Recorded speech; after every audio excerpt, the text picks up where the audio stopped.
Hi everyone, Cool Designs here, and this is part 18 of the HK 1/32 scale B25B Mitchell build. So as you can see, we've just moved along to part 18 instead of continuing on with part C of the 17 series. And that's because we had to do a few changes to the fuselage. And I thought it'd just be best we just move along and, just start part 18. So that's the reasoning behind that. So what I've done is, well, you can see like I got some top turret parts in there and the top turret parts down there. But before we continue on with that, I just want to show you what we've changed, right?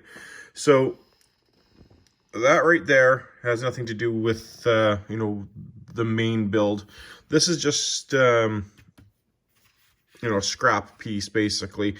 To do this model, I've had to actually take two models to build one, right? So to do this project, I'm sure I've mentioned it along the way, you're gonna need, or at least how I built this, two models. Now, the reason why I have this, as you can see it's interior green, is I've started a build, a B25 build in 1/32 scale. It wasn't really turning out the way I wanted it, and I got commissioned to do a Doolittle B25. So I thought, you know what? Okay.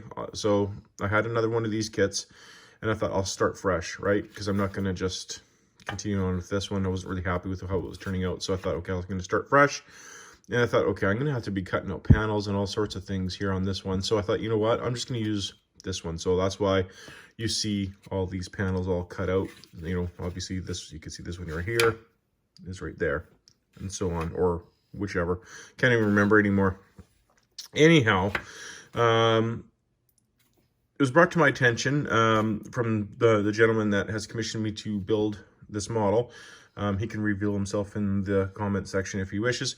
That the B did not have this right here. If you see it, you can hear it. You can probably see it. That panel. Now it's on both sides. So I actually took it away. Let me see if I can lift this and show you here.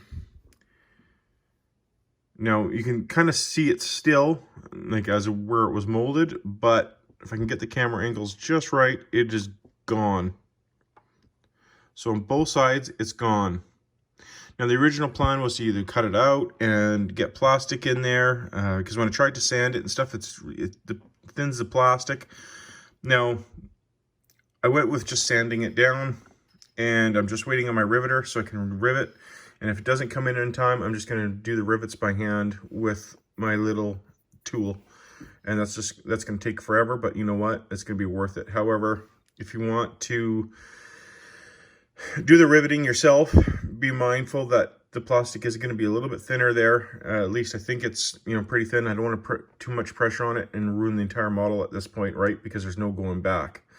So there you go. If you want to have B25B that's more accurate, you got to remove that panel right there on both sides. So it's something that was noticed late in the game, but that's why we just moved on to the part 18s. So there we go. I couldn't, obviously paint this model like we wanted and then notice it then. So it was good that it was noticed now. So moving on, just get that out of the way. Some details that we've added now. So if you go to the nose, I've added some ammo cans and obviously some interior work. And the nose is done. So it is good to go for the mission now. And then of course we've painted up the dashboard. So what's going to happen next now is we're going to put the glass on and then seal it up so that way it can accept paint. That's how I'm going to paint this. So moving on to the top turret. Now, the top turret that comes with the B25J, it is obviously not correct for the B, right? This is the one that comes with the J. Now this was the one we've been using obviously right from the get-go for fitting. All the rest of it's got a crack in it. But if you see all the molded in details and whatnot, this is just not correct for the B variant. So obviously I have two of these. I sanded away all those details. So they are completely gone. as you can see. So all that's left is I have to add a band, probably right along here. It'll be green. And then a band, as you can see, right where my thumb is, right here, that'll be green. And then it'll be accurate to what they used at that time. So a lot of work there. Let's see if I can get a focus here. The ones on the side were actually really hard because those are molded on the inside and they're almost molded like right in the center of the, like in the middle of the plastic. So if you are going to attempt this, work very, very, very carefully.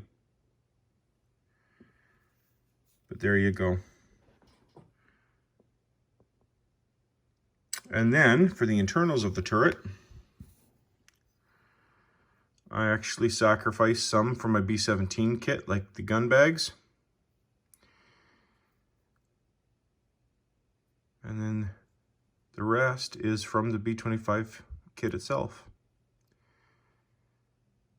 And then obviously the ammo belts and stuff like that, that does not come with this kit. You do get ammo belts, but the ones I chose were from an aftermarket set because just going off of historical photos, I don't remember them having like the silver feed trays.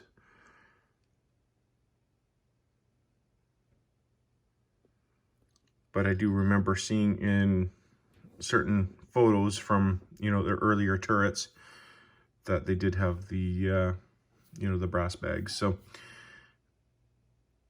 if you want to have those, and if you are attempting to do this model, that's something to consider. You can make them yourselves, but I just cannibalized one of my B-17 kits for that. So it'll just be the matter of, you know, I might have to cut the bottom here. I haven't, you know, quite fitted it into the hole there. So it might be the matter of trimming the bottom just so it fits in correctly. But for the most part, I'm sure it'll fit in just nice. And then it's just a matter of taking this and fitting it over top. And then we should be good to go on that. So that's pretty much it. It doesn't sound like much work, but it's actually been a lot of work trying to get those panels down and, you know, flat and smooth without losing the detail all around the plane, right? Because there's a lot of riveting details and such all around that, and trying to get it, you know, straight and smooth. A lot of work there. A lot of work with this turret. Clear parts are a nightmare to you know, to redo, I would say, because there's no equivalent out there, no aftermarket set out there of this turret. So I mean, from the B-17 to B-24 kits, there's nothing else like it, right? So that was an interesting job, but I think the next time you see this fuselage, she's going to be painted up. There's not much else to do. I can't think of much, you know, much else to do for this model now. We're right at the finish line. There's no going back at this point. So there we go, guys. It is coming along. There's not much to do now. As like I said, it's paint it up, weather it up, decal it. Anyway, slap the wings on, landing gear, do a little bit of the tail work, obviously, and then it's done. We're at the finish line here, guys. So thank you so much for watching. Please like, share, and subscribe, and I definitely look forward to your comments. Bye.